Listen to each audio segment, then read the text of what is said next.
Mir obliegt die Rolle, eine Einführung zu machen, was relativ schwierig ist, oder auch sehr leicht ist, weil ich das Werk jetzt natürlich von Gary sehr lange kenne. Auf der anderen Seite ist es so, wenn man ein Werk lange kennt, dann vergisst man das Wichtigste.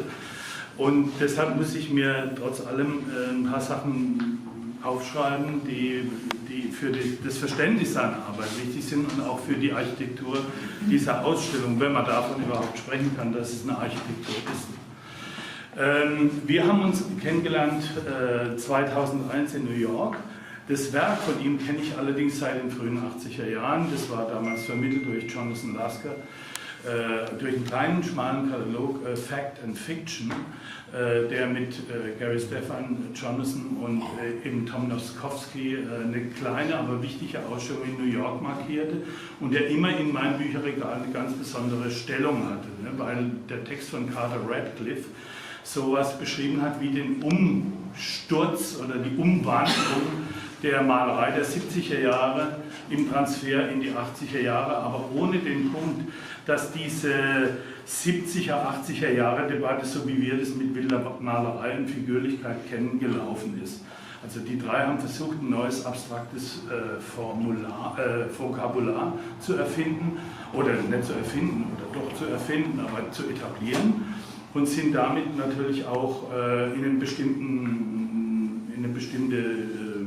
bestimmtes Level geraten. Also das, was wir mit Pictorial Abstraction beschreiben, ab Mitte der 90er Jahre, geht im Wesentlichen auf Stephan, Jonathan und Tom Noskowski zurück. Und der inhaltliche war Pictures Generation auf der einen Seite und auf der anderen Seite gab es natürlich die Malerschweine oder die Maler, die mehr oder weniger Furore gemacht haben, die relativ stark da waren. Von beiden haben sich die eigentlich abgesetzt und sind im Prinzip in so eine Art Theorienische reingeraten, die man neokonzeptionell nannte. Ne? Also Collins und Milazzo haben darüber geschrieben und er war zum Beispiel einer der ganz wichtigen Figuren, um dieses Neokonzept, was Abstraktion bedeutet, einzuführen in die Debatte der New Yorker Kunstwelt und gleichzeitig natürlich auch für uns, die wir das dann im Kunstforum oder Thema Celeste oder sonst wo lesen konnten und solche Augen gekriegt haben, dass es das gab. Es gab natürlich vergleichbare Bewegungen auch in Deutschland, aber die haben das halt relativ zügig durchgezogen. Ne? Und das war für mich immer eine sehr super wichtige Anknüpfungsstelle. Ne? Jetzt ist es so,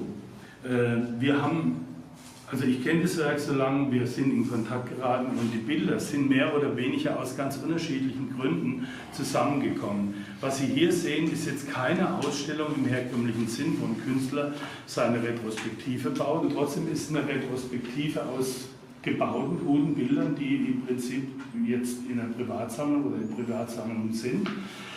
Und das hat eine gewisse Art von Schwierigkeit bedeutet, weil die Hängung war sehr kompliziert, weil nicht alles geht so einfach zu handeln. Es hängen aus dem Sammlungsbestand die Hälfte der Bilder jetzt. Wir haben also ausgedünnt, wir haben wirklich Beziehungen geschafft und was wir jetzt hier versucht haben zu machen, ist eigentlich, dass die Bilder in Dialog treten. Der eigentlich ganz harmlos über diese 45 Jahre gespannt werden kann. Ne? Und man soll nicht unbedingt sehen, dass es da eine lineare Logik gibt, die dann hier abbricht und da wieder anfängt, sondern es ist eigentlich eine Hand, die man jetzt sieht. Und ich finde, das ist auch sichtbar, dass man die Hand von Gary, we see your writing, in fact, dass das da ist, ne? Und dass das physisch begreifbar ist. Und der ist insofern interessant, weil wir wollten doch feststellen, dass im Prinzip diese Wichtigkeit seiner Position von den 70er Jahren in die 80er Jahre bis heute eine Chronologie hat und nicht einfach nur eine Ansammlung von Bildern ist.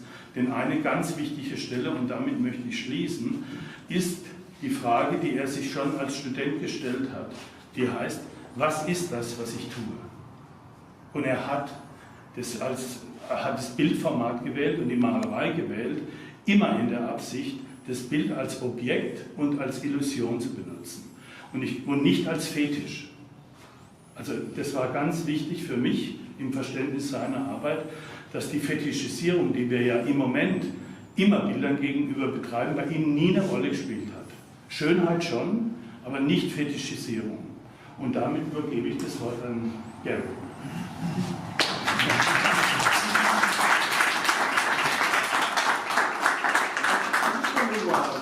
Ask my wife, the painter Suzanne Charles, a question. Suzanne, you know that painting we've seen of the soldiers in the dressing room drinking with the girl at the piano? Oh, the Hunt painting that's at the museum. Yeah, where is that painting? It's in the museum here that I don't like. Yeah, it's the one you really don't like. Who did the painting? Do you know? Can anyone picture this painting? It's a 19th century. I want to say it's Hunt. Hunt. It's an academic picture, in a sense, and it's a group of soldiers in someone's living room, and they're beginning to drink the liquor of the people who own the house. You can see they're already a little drunk, and they're looking over objects in the room, and you can see they're thinking about what they're going to steal. And the mother is like this, and the daughter is very tensely at the piano, where they clearly forced her to be. Now, can any of you picture this painting? It's in this city. Anyway, the thing that's fascinating to me about this painting, because it's so clearly a narrative, it so clearly has a storyline to it, it's very useful when you see a painting like that to say, I know what this painting means. Because narratives have meanings. And you can unpack the narrative by looking at what everyone's doing in the picture. And that, the net of that, is the meaning of the picture. That's why things are like you find them in the picture, because it has a certain intention. This gets to be an interesting question when it comes to abstraction, because I'm not so sure the term meaning is the right term when we talk about abstraction, or when we talk about non-representational art. I think a better way to look at it is to ask yourself, what are the qualities of the object? What is its nature? What are its properties? In the same way that you would say, for example, you wouldn't say about a tree, if you saw a tree outside, you wouldn't say, what does the tree mean? The reason you don't say, what does the tree mean, is because trees don't have meanings. They have qualities, they have properties, from which meanings can be taken. But the tree itself has no meaning per se. It simply has qualities. And I think the better way to look at abstraction is to ask yourself, what are its qualities? What is it doing? And then from that you may infer meanings, but the better way to understand the painting is not through the question of meaning, but through the question of qualities. So let me just tell you a little about how this painting works. I realized this just today as I was looking at this room. I thought, wait a minute, I understand this room finally. Here's the thing. I first moved to New York, or back to New York, in the late 1960s. I was born in Brooklyn. And I went out to the West Coast to San Francisco for graduate school. When I came back, it was the late 60s. I moved back to New York. I was in Manhattan. And I asked myself, what is the most important thing I can do here? What kinds of things can I say or work on? And I decided that the most interesting question I could ask was, how can I expand the experience of picture space? In other words, there are lots of ways that pictures operate. For example, a cubist picture operates in one way, an abstract expressionist painting by someone else works in a very different way, and all of these are expanding the experience of picture space. So I said to myself, what can I do to add on to that language of devices, if you will? And one of the things I said to myself right away was, I'm not going to let anything cross anything else. Everything will be next to each other like this. Because if things cross each other, this is what regular pictures do. Everything crosses something in a regular picture. So if a person is standing and they put their hands down, their hands are in front of their leg. So I thought maybe if I could take away all of what I call the crossing cues and just have everything move around like that, maybe that would be a contribution. So this painting is one of the examples of a painting in which nothing crosses anything. And what instead it does is it moves from over here. This side of the painting is very much about the painting as an object. So these parts mirror this real edge. This is the physical part of the painting. This is the painting as an object. And as you move around it, because remember, I'm not saying move across it, I'm suggesting that things wrap around. So as you move around this, you get to about here, it's still remembering this. This again is remembering the box. And when we get down to here, it folds in, and by the time we get to the other end of it here, we almost have like a little lake, or a little turned body of water or something. So what I wanted to do in these paintings was move them from objects to images. And they worked by wrapping themselves around, but not crossing anything. So Klaus installed this show, and he put this painting, which is owned by my brother-in-law. That's his thing. He put this painting next to it, and I thought, oh my God, what am I going to do? How am I going to talk about this?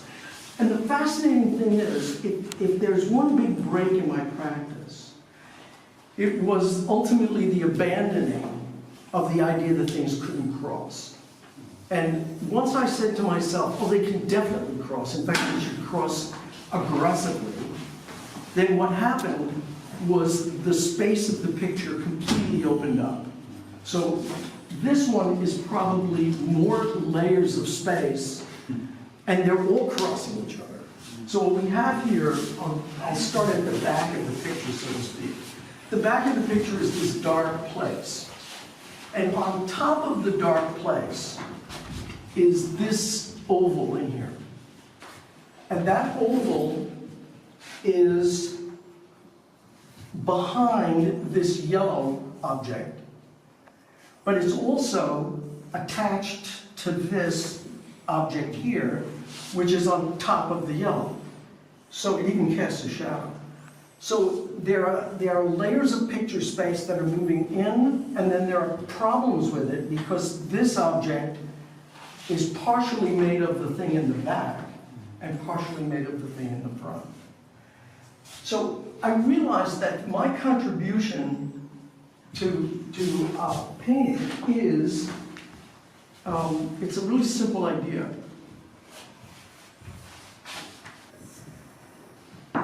Formalism is meant to make things that are very dependable, where you can see what they are and you can see what they do. And I'll get to these two in a moment because they speak to this as well. And surrealism is about objects that are completely undependable. In fact, the definition of the surrealist object to me is that it's problematic. So all of the devices you see in surrealism come down to a very simple thing. Things don't work the way they're supposed to. That's basically what surrealism comes down to, I think. And so it has, I've always thought it has very little to do with dreams. It had more to do with problematizing the seeing of the world. So this is probably, so do you know the term, do you guys know the term elevator pitch? I'll tell you what this is. The elevator pitch, it's a Hollywood term. It means you explain the movie you want to make in the time you're in the elevator. So you have to say, you know, it's Guys and Dolls, but it stars Brad Pitt, and they go, I love it, give him the money. That's the elevator pitch. So in a way, it's a trivial way to talk about painting, because it's very glib. But it also is very good because it forces you to think very clearly about what it is that you're doing. So the elevator pitch for the work of mine is using the tools of formalism to build the house of surrealism. That's the elevator pitch. That took me 50 years to come up with it. It was funny, I was at this dinner, and these two young artists were there, and they go, oh, I can't talk about my work, oh, it's so impossible, what do you say, and everything. I said, oh, it's nothing to it. And they, you jerk. And I said, they said, okay, go ahead and do it. And I gave the elevator pitch, and you could see them go, well, that kind of does do it, doesn't it? So let me tell you about these two, which I think, in a way, repeat what I've said about this, but like slightly different meaning.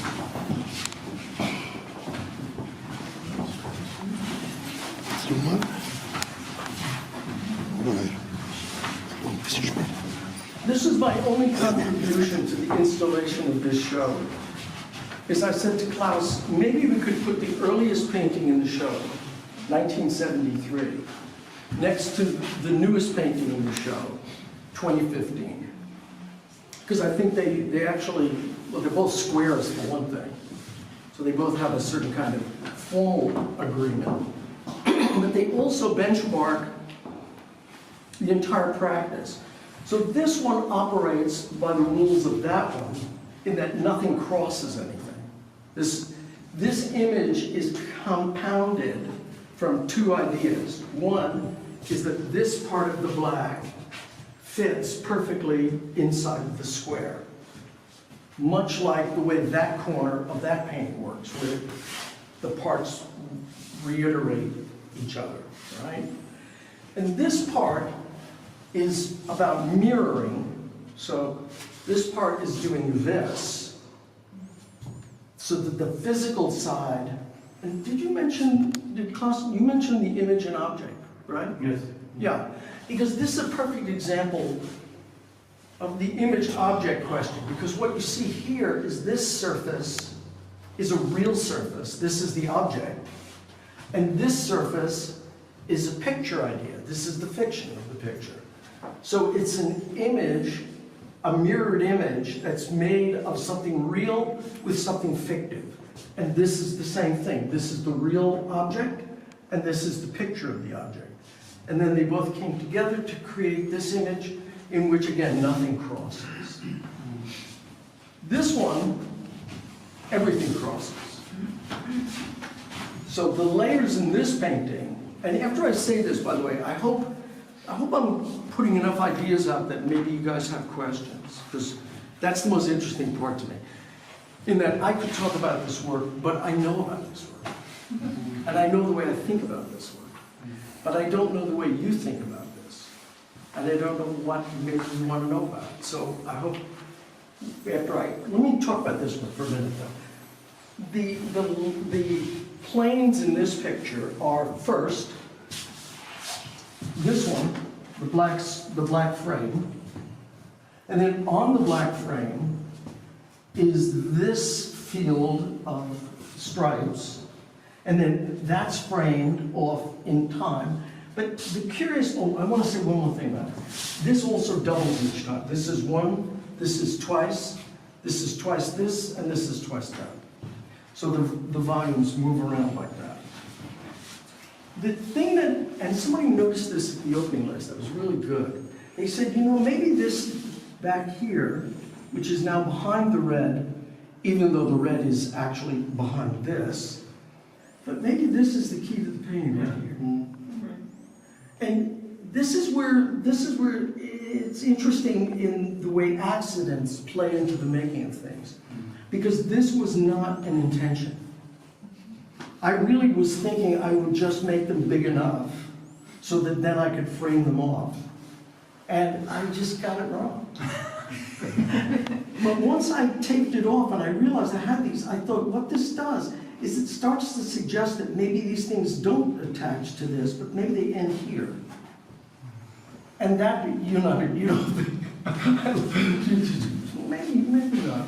But I think it's possible. Let me put it this way. Someone last night thought it was possible. It's what we call a reading. You know, they made a reading. But that's what interests me about the pictures, is getting the cues, the implications to bump into each other in a way that problematizes the cues. So that's, again, using formalism to make the disturbing space of surrealism, if you will. So that's kind of what I do. That's the stuff I do.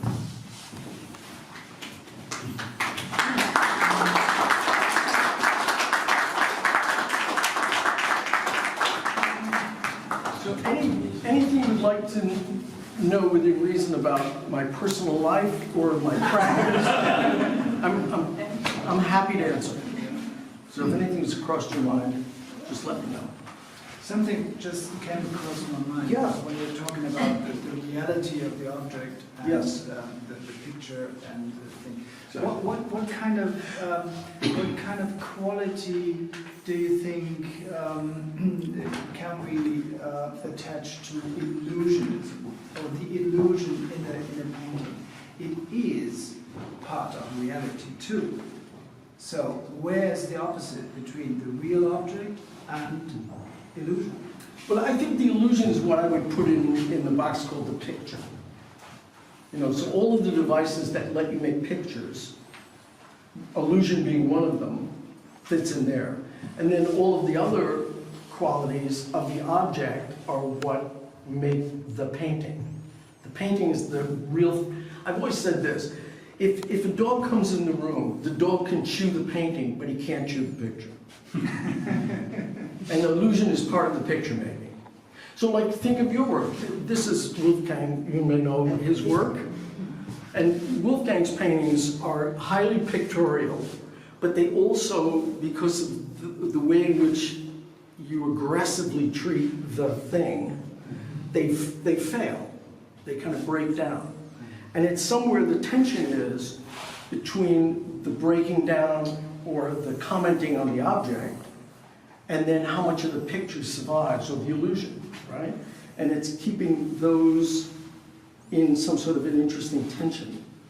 Like, I always think the best example, or when I first really became aware of this, was the first time I saw, this must have been in the early 70s, I saw this fantastic Kiefer painting. And what it was a field, a plowed field that went back in picture space, you know, completely mechanical perspective, right, to a vanishing point. But it was painted on this enormous, thick wall of hay that had tar on it and everything. And I kept thinking, I looked at this, I thought, this is such a German solution to this problem. This is like smashing two cars together at 100 miles an hour. Because the rules of this recessional space and the rules of this object were completely incompatible. And the power of the painting was taking these two rules and smashing them into each other. And that's when I first looked at it and I thought, boy, I'm really gonna bring more to this. This is amazing. Look at this solution. It really was fantastic. So does that answer your question? Yeah. But may I Please. add something to this aspect? Yeah. Because I was thinking, I was living with the paintings, and I know the change when I talk from the change of the 70s into the 80s. It's my time where we're really close with Kiefer, because Kiefer was in the same school with the same teacher as me, and so on. And I realized when I saw this painting, when you pointed it out, that aspects of this whole object thing are in your paintings with a different solution. No? Yeah, that's right. Also, you made it also in your way, in the same time, in the same quality, or in a different quality, but in the same visual strength. So a painting like this, which could be a graphical solution, which is in the left corner, is really aufgerissen, also disturbed on the right side. In fact, like a field where you have das man pflügt, where you have a mechanical thing to manage it. So in a way, I would say maybe it's a sign of the times or something like this, but on the other hand, everybody has his own tools to manage it. Sure. And you made it in the same way. Thank you. I think that for me the difference was that I was always thinking that I would do these things gradually, and I would think my way through them, and then I would feel my way. And the striking thing about the Kienzle was how just completely ignored all of that subtlety and just took the two ideas, I think at the most extreme, and banged them together. That was for me the surprise, was how, I call it a collisional space, where they literally parts almost smash together and sparks come out. Yeah, but would you make a difference between Rauschenberg and Richter? Rauschenberg and Richter? Not Richter, Kiefer.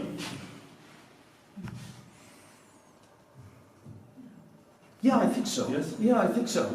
Because Rauschenberg, I don't think of as particularly a picture maker. You know, he uses pictorial elements. He'll use reproductions and paintings, but they don't make a coherent picture space. Okay. You know, you don't walk up to a Rauschenberg and then drop in. Whereas the thing that was interesting about the Kiefer was that it was this traditional drop-in space, thwarted, made completely impossible by the wall that it was done on. You could say it's like graffiti, when people, you know, do pictures on brick walls, because the brick wall wants to be like this, and the picture wants to be like that. So it's those two things, right? It is the same idea, really. It's just one's in a museum. Yeah. Color, Farbe. Oh, thank you. Is it a mere tool for you to solve problems?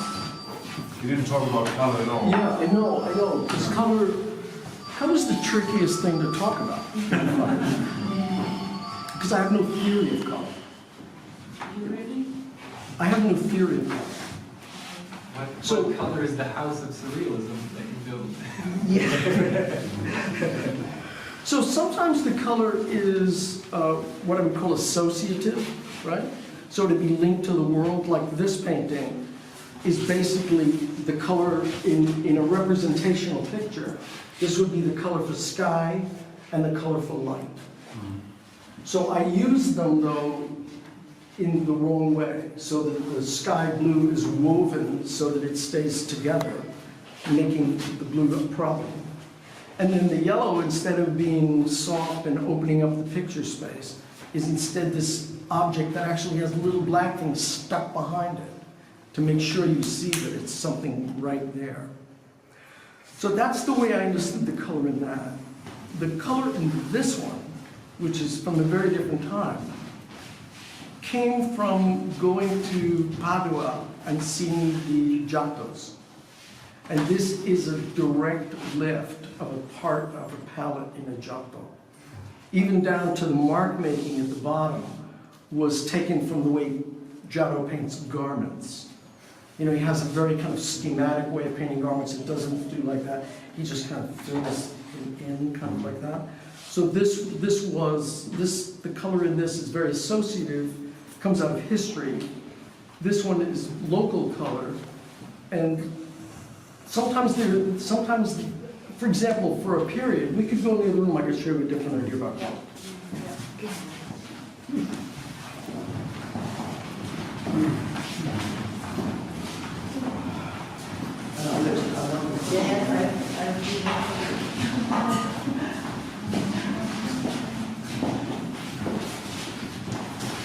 So this painting, and you know what I'm going to do? Let me see if I can do this.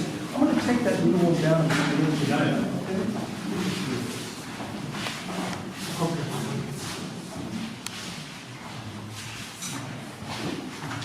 See, I can handle this as a model. No, actually, no, they're not. No, I shouldn't be doing it. I should get permission. Can I hold this for a while?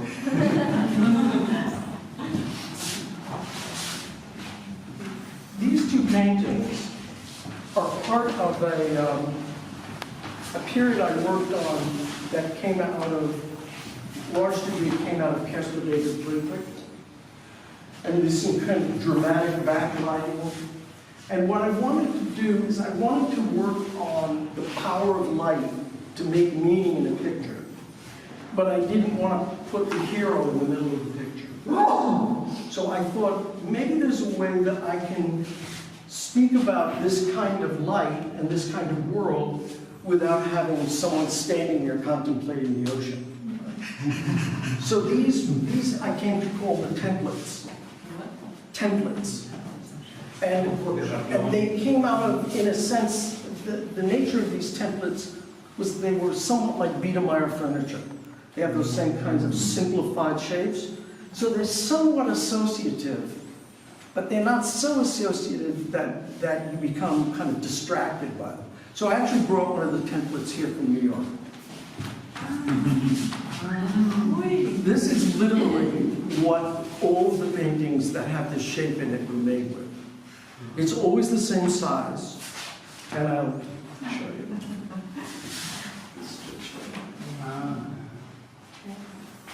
So, and I'll show you, so it was used, the templates were used to make positive forms in these spaces, but also I realized after I worked with them for a while that they could make negative spaces. So let me show you how this template works on this one.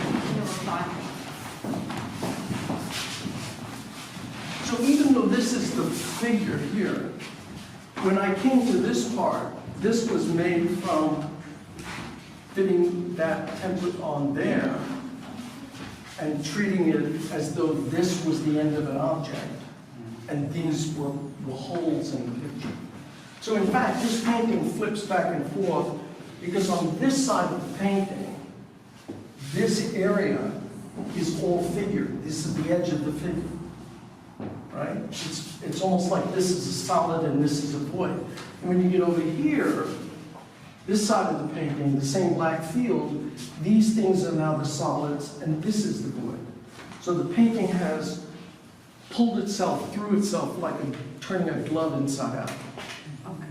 Right? And that was the idea about the picture space here. So I think this is the only glove picture in the show. But I've done about a dozen pictures that I call glove paintings that are all about starting in one part of the painting where everything is positive, and then you move around in it, and you go, I'm coming out over here, and it wasn't like that over there. So they're like pulling a glove through itself. So this is a glove painting. We have a German expression for this, it's called Umstülpung. And this would translate. Umstülpung. And how would you translate that? It's the It's same the exact word as same the- thing. yeah. It's a very unusual German word, but it describes really kind of more than a mechanical thing. Yeah? It's a kind of Umstülpung means the world turns or something like this. Right. Yeah. Right. Inside out. Something Yeah. like this. So it was funny, we were in the museum, everything is so compressed in my mind because I've been here 4 days and it's all squeezed together. But we were in the museum and we were looking at 13th century Italian paintings. And the interesting thing was, so many of them had a framing device which is made of 4 circles, or parts of circles, and parts of a diamond that fits through it. It's a very common device, all through 13th, 14th, goes up even to the 15th century. Tintoretto uses it. So this painting is the use of that 13th century device. There's the square, and there are the 4 circles. This is literally the way they made framing devices in the 13th century. So I always liked it, so I used it again. This painting has under it, and which gets to a small idea, but maybe not a bad one, of the way in which certain paintings have embedded in them their history. So underneath here, you can see all of these marks are from making things like that the first time. So here's the one here, like that. It's the same one, the same turn back.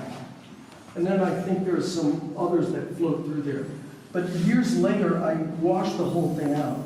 And that's when I put in these black things that were designed to completely violate the rules of this canvas. So the canvas has this kind of wonderful symmetry to it.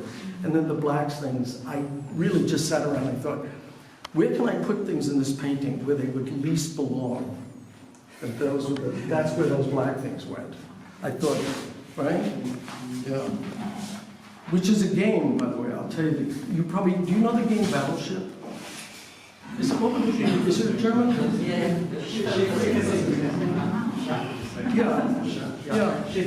Yeah, and the rules of Battleship, I always say Battleship is the perfect example of how composition works. Because the rules of Battleship is to put things in the places where nobody expects to find them. Right? It's a fantastic thing. If you can play Battleship in a painting, you know, then it has a kind of energy to it. People say like, oh, I didn't think that would be like that. Oh, wow. Did you have a question? Yeah. I always question myself about, what's your relationship to size? Size. Size, yes. How do you come up with the idea? You have an idea to make a picture, to paint something, and how do you decide? How does it work that you come up with an idea or a decision for the size of it? It's a nice question. I can tell you how recently it's been happening. I was in an art store before the summer, and somebody had left a little canvas, a pre-stretched canvas. They had left it there, and I was waiting in line to buy things, and I thought, oh, I think I'll take this. And what it was a curious choice, because when I really looked at it, I realized that it was made for people who made seascapes, you know, or landscapes. So it was 2 squares wide. And I remember I brought it home, and Suzanne said to me, what the hell are you going to do with that? I said, I have no idea what I'm going to do with this. Because it was so wrong in my head. So I left it around, and then I realized, it took me a while to realize, I thought, wait a minute. It's not necessary to see it as one long thing. You could see it as 2 perfect squares. And so what I did ultimately, and you saw I sent you, Klaus, the image for it. In fact, you had that great remark about the ambassador painting. But what I finally realized was I could treat half the painting as a perfect square of black paint, like an object, again, where it's completely real. And then what I did was, next to it, I made another square just slightly smaller, and another square that bumped up against the edge of the painting over here. And then I, like those bands in the blue painting around the corner, I painted a ground down, and then I painted the littlest black square, and I painted the grid over it very lightly. And when that dried, I painted the next biggest one, and I painted the grid again over that lightly. And then the big one I didn't touch. So what happens is, the littlest one is in deep atmospheric perspective, in a way, because it's buried in all the paint. And then the second one is a little bigger and a little closer. So it's buried in a little less atmospheric space. And then the third one is a true object that sits coincident with the edge of the canvas. And that was that. And so I've been working since then on double squares and triple squares. I found these ones really horrible. 3 squares, 1. And I figured them out too. They were not easy to figure out, but so that doesn't speak to size, but it speaks to proportions, the question of proportions. And I've been, maybe I will say this about size. I have increasingly been making them smaller so that I can manage them alone in the studio in the summer. I don't have to get somebody to help me. So it's simple.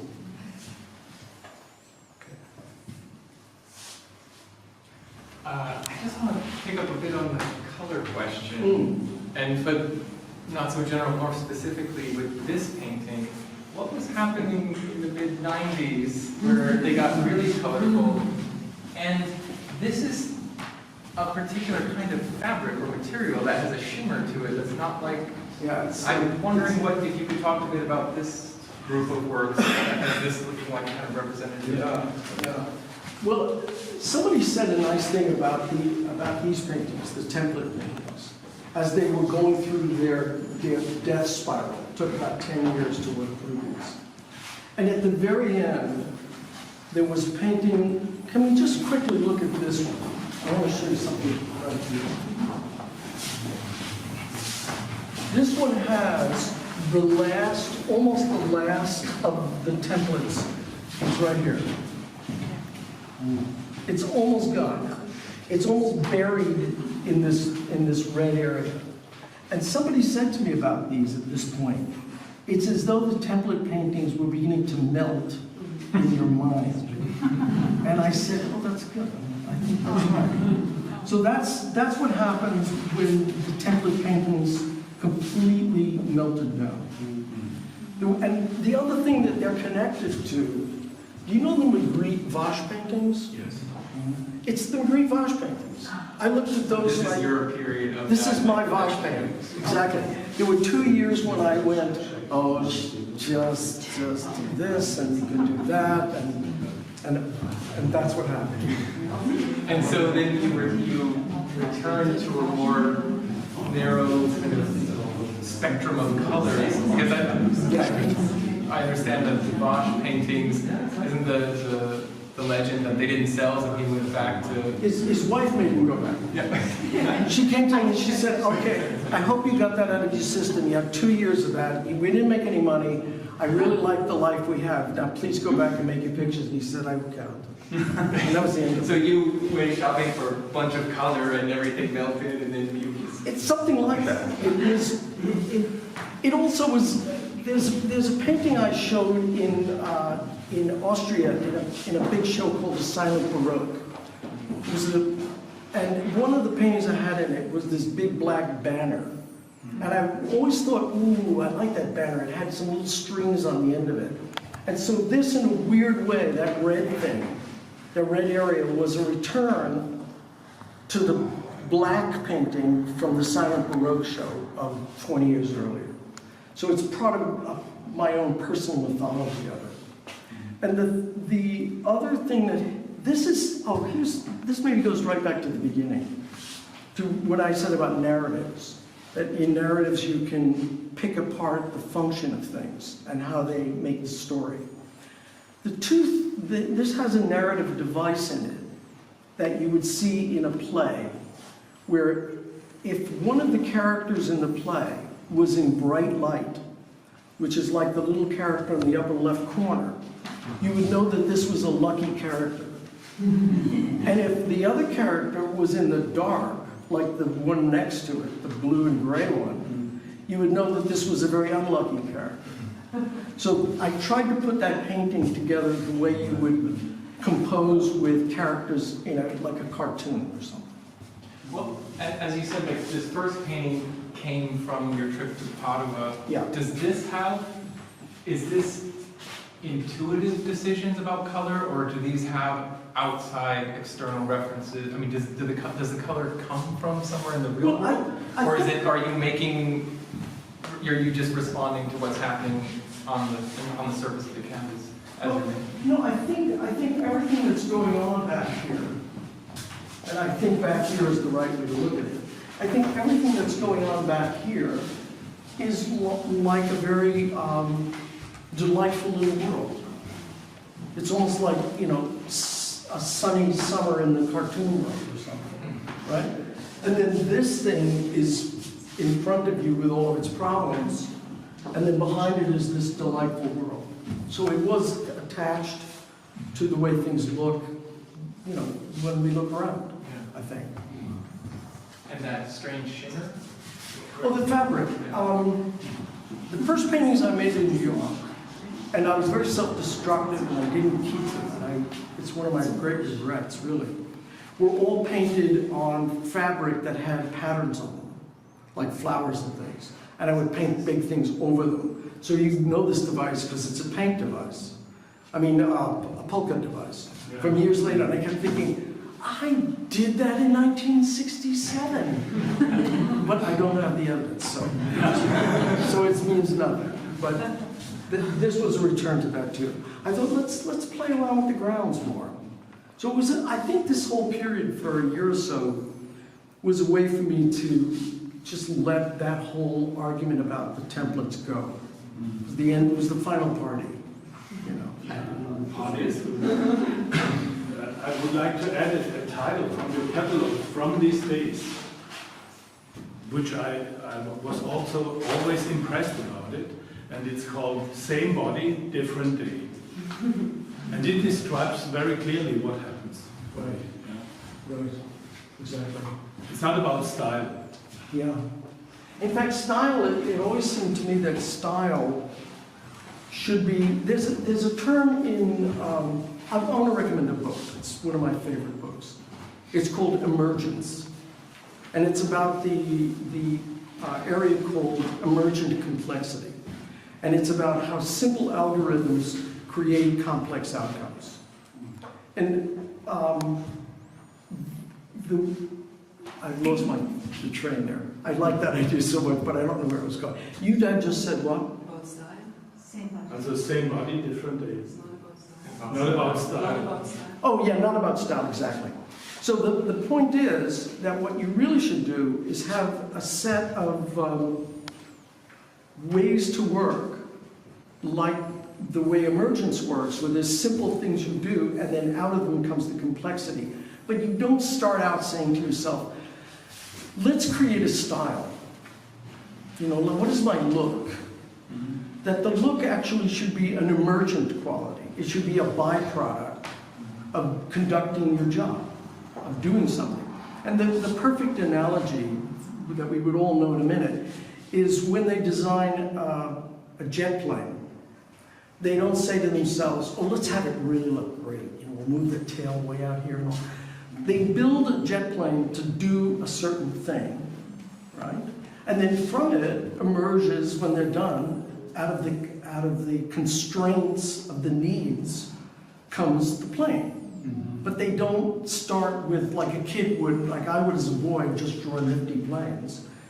They're working and they're solving engineering problems, and at the end they go, you know, it's not a bad looking plane. Mm-hmm. But they don't start out with the idea of the style of the plane.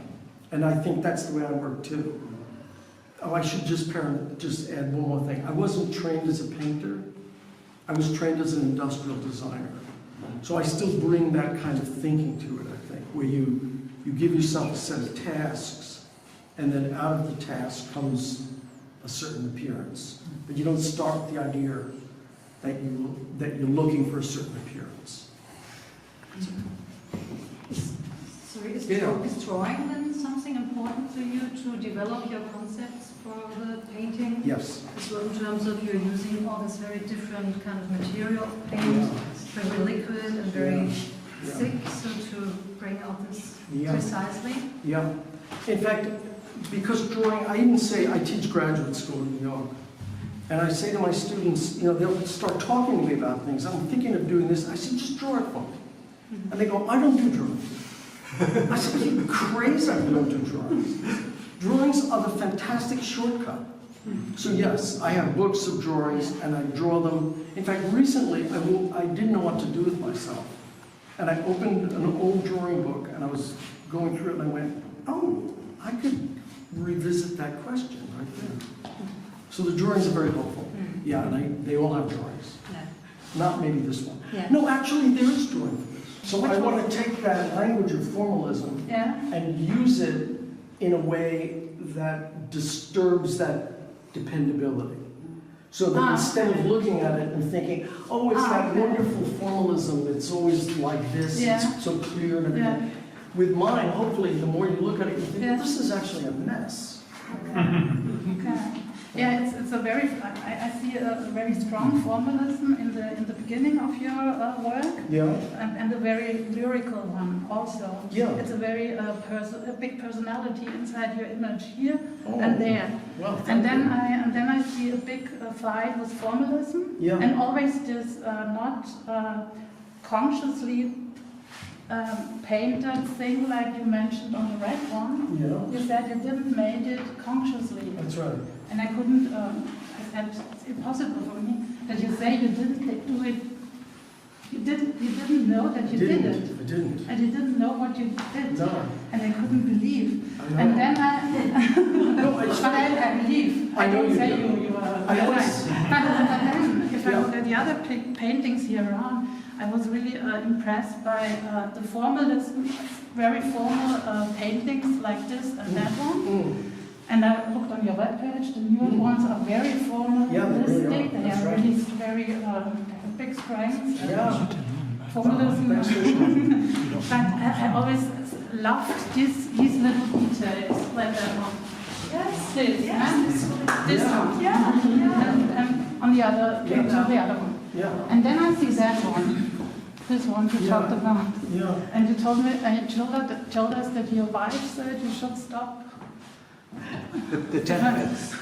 You should stop painting like that, or did I? No, did no, get no, it I wrong? think, You didn't like these paintings very much. It was wash paintings. You said No, wash paintings. yeah, no, she liked the wash paintings. Okay. It was Magritte's wife. I also don't have a problem with what. Yeah, I don't want anybody to leave here thinking my wife doesn't like it. No, wife is always a big She is. mirroring Oh, absolutely. point for every we're painter. both painters. Yeah, I know. Yes, that. I'm always looking at each other's work going, Yeah. you know, what do you think? Yeah, but to come to the point is, I would like to know from you, where do you think will your last paintings be? Will there be the, have you already an idea? No. Will there be, will there still be, I just want to know one thing, will there Yeah. still be these things like that? I don't Or know. will they, I don't know. and do you think that your pitch, elevator pitch, will be still as strong? I don't know. I'll And tell you, you said you created it for 15 years. 15 years you had to think about, 50. 15. 15. 15. 50. This is more. Since I was very young. Okay, so I speech. Very much. But I No, no, think, To speak very to the interesting. question of what happens next, Yeah. I will literally, Suzanne can tell you this, I buy one stretcher at a time. And she says, oh my God, you know, why don't you have the car, you're going to town, well, get 6. Yeah. And I said, well, why would I get 6? She said, well, you know, you can do the next one. And then I said, well, what if I wake up tomorrow and I never want to do these like this again? So I really, and this is, I am not exaggerating, I have no idea when I go to the studio what's going to happen that day. Okay, yeah. I walk, and in fact, my biggest fear is always I'm going to go out there and it'll be like, oh, it's game over. Yeah, it's a big feeling. It can, and it can be real, you know, you can really make it impossible for yourself. I feel this all the time, that I felt that when I made these templates. I could see what they were doing, I moved the idea along, and then I thought, boy, I hope I get out of this alive. You know, I'm doing a lot of this. And then eventually I could see it was breaking down. I didn't break it down, I could see it weakening. I thought, I know too much about it. I've done everything I can think to do with it. If I did any more with it, it would be empty. It would just be so you could sell a picture. And I thought, I'm not going to do that. I can't do that. So I had to watch it slowly fall apart.